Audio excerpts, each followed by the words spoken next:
Assalamualaikum warahmatullahi wabarakatuh. Psikologi adalah salah satu bidang ilmu pengetahuan dan ilmu terapan yang mempelajari tentang perilaku, fungsi mental, dan proses mental manusia melalui prosedur ilmiah. Meskipun psikologi sebenarnya telah ada sejak zaman Arab klasik, yang salah satu tokohnya adalah Ibnu Sina dan Al-Ghazali. Di dalam mempelajari psikologi pendidikan, kita akan menemukan ilmu inteligensi psikologi, yaitu ilmu kecerdasan dalam berpikir dan belajar.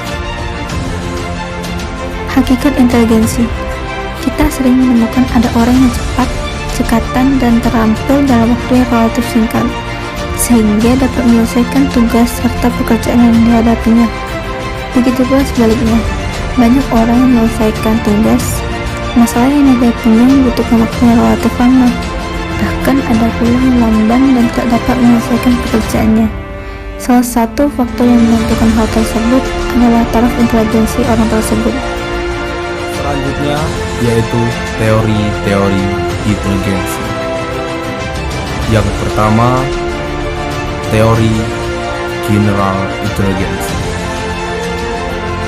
Teori ini adalah teori yang sangat umum, teori yang ada di semua teori di dalam inteligensi. Sebagai contoh, bakat seseorang yang sudah ada sejak ia lahir. Kemudian yang kedua yaitu teori spesifik inteligensi. Teori ini sangat khusus didapatkan oleh seseorang. Sebagai contoh, seseorang yang mempunyai kemampuan yang lebih tinggi, baik itu dalam ingatannya, kepintarannya, serta beberapa hal keahlian yang tidak dimiliki oleh seseorang. Yang ketiga adalah teori pembawaan. Teori pembawaan ini adalah teori inteligensi, tingkat kecerdasan seseorang yang bersifat ciri khas atau bawaan dari sejak ia lahir. Yang keempat adalah teori kematangan. Teori satu ini adalah teori yang dimana setiap organ tubuh kita telah mempunyai atau telah memberikan fungsinya masing-masing. Sebagai contoh, jika kita mempunyai masalah yang besar, maka kita dapat memecahkan masalah tersebut. Yang kelima adalah teori minat.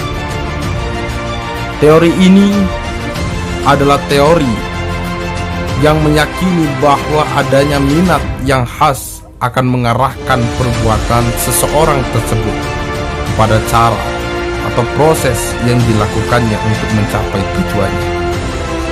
Yang keenam adalah teori kebebasan. Teori yang terakhir ini adalah salah satu teori yang menekankan bahwa manusia dapat memilih metode dalam upaya untuk memecahkan masalah, dalam upaya mencapai suatu tujuannya. Dalam arti sempit, inteligensi adalah prestasi di sekolah, sedangkan dalam arti luas, inteligensi adalah prestasi di berbagai bidang kehidupan. Beberapa hasil penelitian menunjukkan bahwa inteligensi diperoleh secara hereditas. Namun beberapa hasil penelitian juga menunjukkan bahwa inteligensi diperoleh secara modifikasi. Namun banyak juga yang sepakat bahwa inteligensi merupakan hasil kombinasi dari keduanya. Inteligensi diukur menggunakan tes inteligensi. Ukuran yang biasa digunakan adalah IQ, sehingga inteligensi sering disebut juga tes IQ.